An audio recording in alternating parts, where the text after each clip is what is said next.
We need to end amp abuse. Signed, a concerned citizen. Welcome back, troglodytes, to your daily dose of guitar information, the Trogly's Guitar Show. I received a very heartfelt message today that we need to end amp abuse.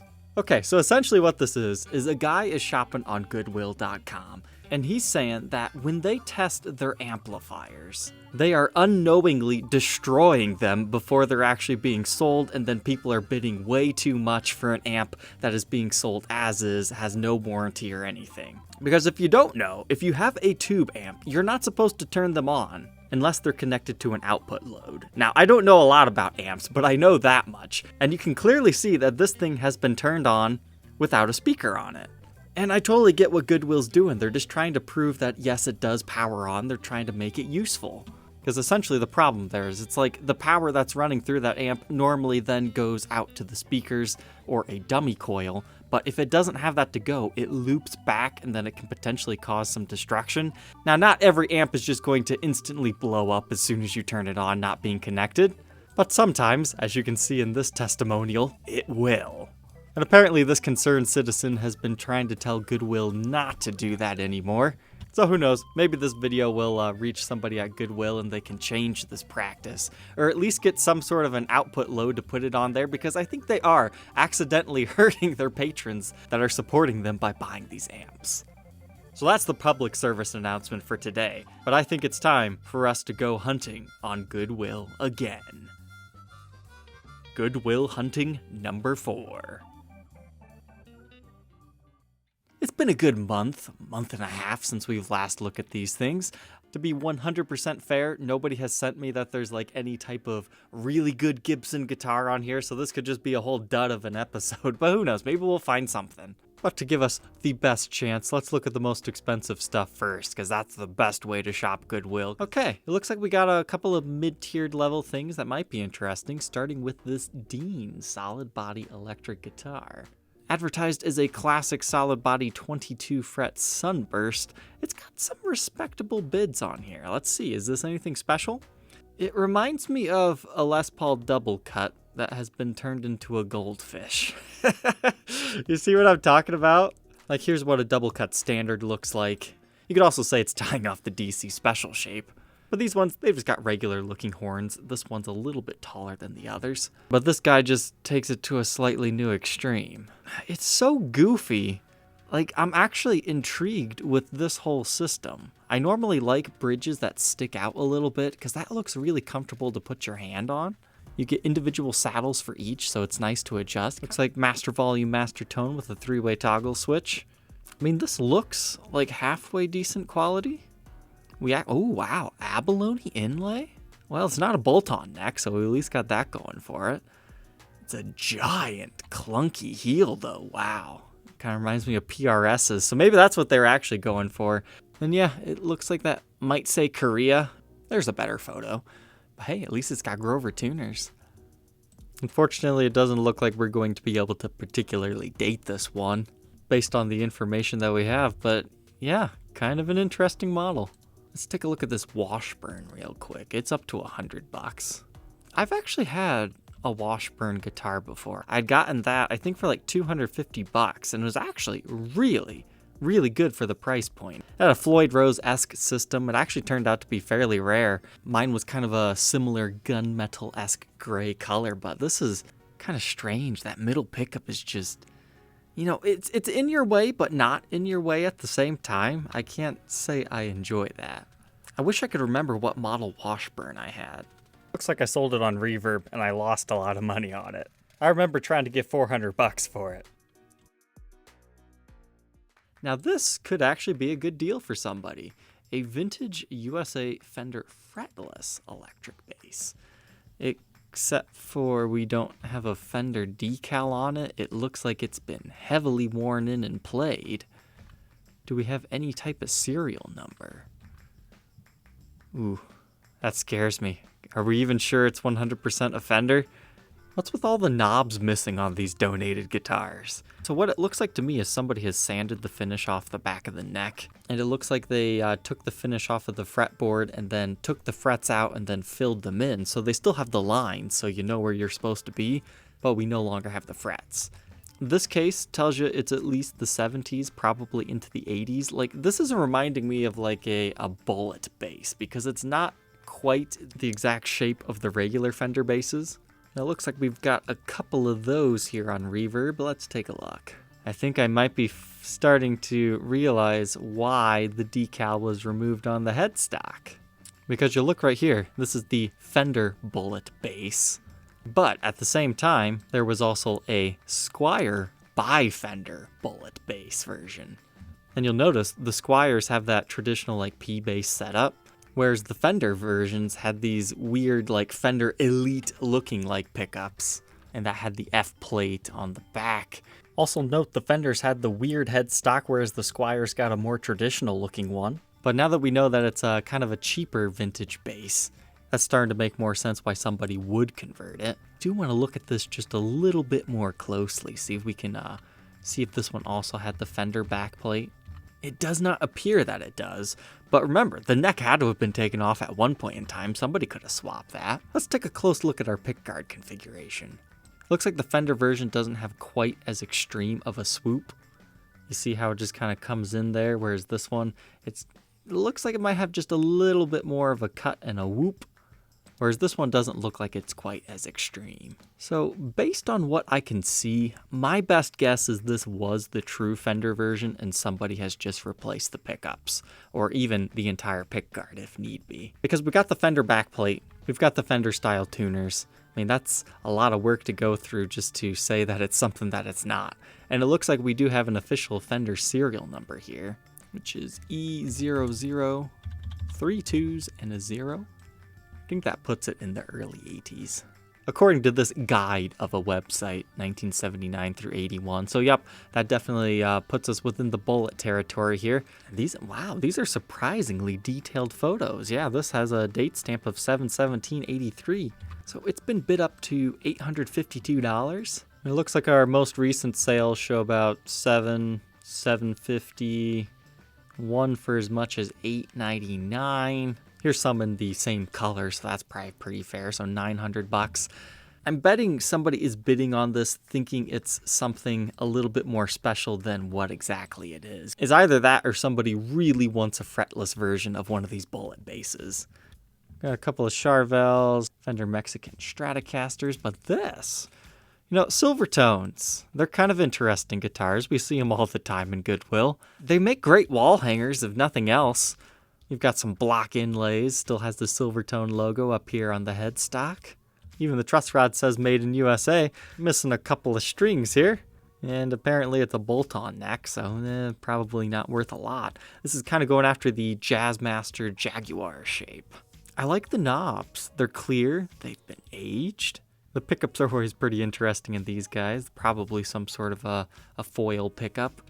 I was hoping they would get us a nice close-up of these. I think those are on and off switches. And they're just like a standard light switch, but on your guitar. I would assume it turns each pickup on and off. But then what do these 4 knobs do? Like you could have a master tone and 3 individual volumes. That kind of makes this a bit redundant. But at the same time, it could give you options. Like you don't want to mess around with these, or you want different amounts of each pickup when you have them on. But you can check that one out for at least $316. Maybe we will see some interesting stuff here. I'm looking forward to this Epiphone. But first, let's check out this. The Electra Endorser? Seems like they're not 100% sure. These Electras can fetch quite a bit of money. We've had at least one Electra from the Trade Tuesday series. Now, this one looks like a bolt-on neck version, so it's not going to be one of the highly regarded ones. I like these tuners. I don't like the way that they're mounted because it reminds me of the really cheapo tuners, but I like the double ring Kluson vibe. That's nice. Made in Japan. Looks like we get a little comfort cut right there. Somebody might have replaced the pickups. Those kind of look like DiMarzios to me, but I suppose they could have came from the factory with something that looked like those. Ooh. Now, just by looking at the stitching here and how it's got the colors here, That looks like an authentic Gibson case to me. Yeah, that might be because sometimes they did not have the Gibson logo on the outside, or it could have worn off. So just that blue interior case, assuming it's an okay shape, it could fetch as much as $250 to the right guy who needs this case. Otherwise, like $125 to $200 would be your general range.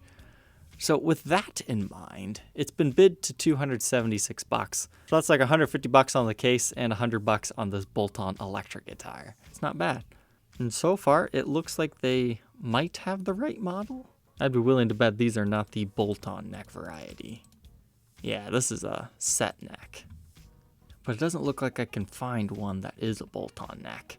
So maybe, just maybe, take a look at this if you want a pretty okay deal for a kind of an interesting guitar. I doubt it plays that good. It doesn't look like it's been well maintained over the years. But if those pickups are actually, in fact, DiMarzio's, that pretty much covers it, just the pickups in the case so far, as long as people don't go crazy. How long do we got? 5 days. Yeah, that'll get bid up. And now this Epiphone. Kind of hard to tell. Do we actually have a clear pick guard on here? Or is it just a bracket? I'm guessing it's just a bracket. That's pretty nice looking. One of the older styled Epiphones. I would guess, what, late 70s? Yeah, because it's saying it's from the Norlin era of Gibson when they owned it. EA 255. Looks like we got some binding splintering off the guitar. That's a bit of a shame. Bolt-on neck. So why does this say EA 250 if it says EA 255 on the guitar? Let's see if these look somewhat familiar to what we're looking at here. So everything here looks okay. We actually have the pick guard. And yes, it is a bolt-on neck, and we've got some sort of a reverb price guide on this one at $460 to $720.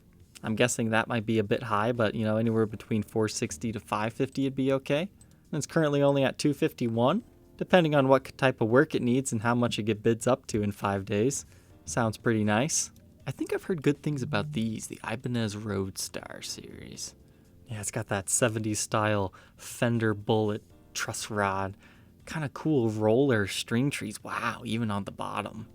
So it's just basically a 70s Strat copy made in Japan. No, I remembered why I remember these now. I had one of these cases. Was it for the Hondo? It was for something. I remember people are like, yes, that is an Ibanez case. No, I remember what it was now. It was the Hornless SG. It had one of these cases, and somebody told me, oh, that's an Ibanez case. I think somebody wanted to buy just the case from me. Wow, it looks like even just stripped down husks, bodies, $150. Yeah, appears to be a mid-grade level instrument, like 300 to 500 or so. I would definitely say keep an eye on that one. Again, it's got a whole week, so I'm sure people bid it up to $800, but that actually looks pretty nice for what it is. Let's check out this Xavier, I don't know. What is this mess? Oh, I hate it. But at the same time, I can appreciate it. We get a hardshell case, some sort of a decent lead to plug into your amp, but it's a Florentine sharp cutaway based off of a Les Paul shape. You've got a Floyd Rose on the thing, dual humbucker pickups, regular controls, so three-way toggle switch, really sloppily put in volume and tone controls. But then a maple fretboard with black markers that are trapezoids. And then a 3-on-a-side headstock. Hey, at least we get the locking nut. A set neck. I'm impressed. I was expecting it 1000% from this photo angle to be a bolt-on neck of some sort. I don't know if it would stay in tune, but it's quirky enough that I think somebody could fall in love with it. I think that's why people are paying $200. I mean, the case, something like that, probably $80. The guitar, maybe $300 at max, maybe more. Sometimes off-brand guitars, they'll surprise you. Looks like the only thing of this brand that's sold on Reverb ever was $140. But this is a bolt-on neck telly style. So maybe don't go too crazy on this one. But, oh, wow. Only 2 hours? Okay, if this video is out in time, if you can get that for $200, I think you would have fun. It's fun enough for $200. After a bit more digging around, it looks like you can buy these on Guitar Fetish's website. I guess even with a case, brand new, it's only $308. Jeez. I think that's my #1 top pick so far of this episode. And hey, it's not a Goodwill hunting episode if we don't find something by Gibson. Somebody donated one of the gold cases. But it says Gold Concept Les Paul Anniversary Case.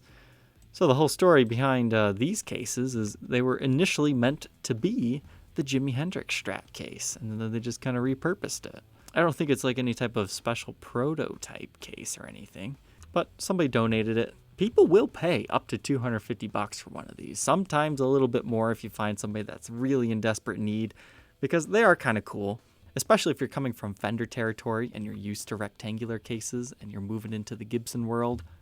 It can be a nice, comforting, homely feature, so hey, so far, not too bad of a price. But let's do a lightning round before we say goodbye. So I've changed this to ending soonest. Let's see, that's kind of interesting. That could be interesting with a vague title. I've heard of the Raptors before, and this could be interesting. Oh my, a Bud Light promotional guitar. If I were to guess, this is probably not a good playing guitar. You can just tell by the neck angle. But this looks like something that they would give away at an amusement park, like if you happen to win the ring toss game or something, you could take this thing home. Yeah, it does not look like a good guitar. Maybe pay $30 for it. Wow, $50. Oh, I didn't even realize this was a tiny guitar. I like the fretboard though. That's the nicest fretboard I've ever seen on a Sydney Zebra guitar. Viper half scale by BC Guitars. Oh, BG Guitars. I was going to say, how can somebody call something BC Guitars? I think BC Rich would have a problem with that. Looks like our strap button's stripped out and needs some repair. These are terrible guitars anyways, but if you're going to buy this, buy it for the neck. That's pretty cool. Ooh, now this. It looks really old. But now that we're looking at it some more, this is definitely not a Fender. It's probably one of those, I forget what that brand was called. I had it in Trade Tuesday. It was kind of a cool bass. This one, we've got some cracks. It looks like it says Memphis. I have heard of that before, but our nut has been busted. So you can't even play the top string. You'll have to replace the nut. That's kind of expensive. Some sort of an import, knockoff, off-brand type thing. How much do they want? Yeah, it's bid up to $220. I don't really have much to say about this thing. It's just a bad Strat copy in my opinion. So if you learned nothing else today, please don't turn your amps on without some sort of speaker cabinet or dummy load on it. And I think the issue here is Goodwill. I mean, this whole site is ran by multiple Goodwill people. I don't think they're shipping it to one centralized location and then making the listings. So this would have to be like a corporate memo. Please do not turn the amps on. You can't really expect every single Goodwill to have a cabinet on hand, though, because how often do they actually get an amp head that they'll need to sell? And shipping amp heads around to a centralized location, probably not a good idea for those guys either. So it seems like they're just in a tough situation, but maybe it'd be better just to say it's completely untested. Alright, troglodytes, thank you for tuning in today. Don't forget to like, comment, and subscribe, and we will see you tomorrow on the next episode. Take care.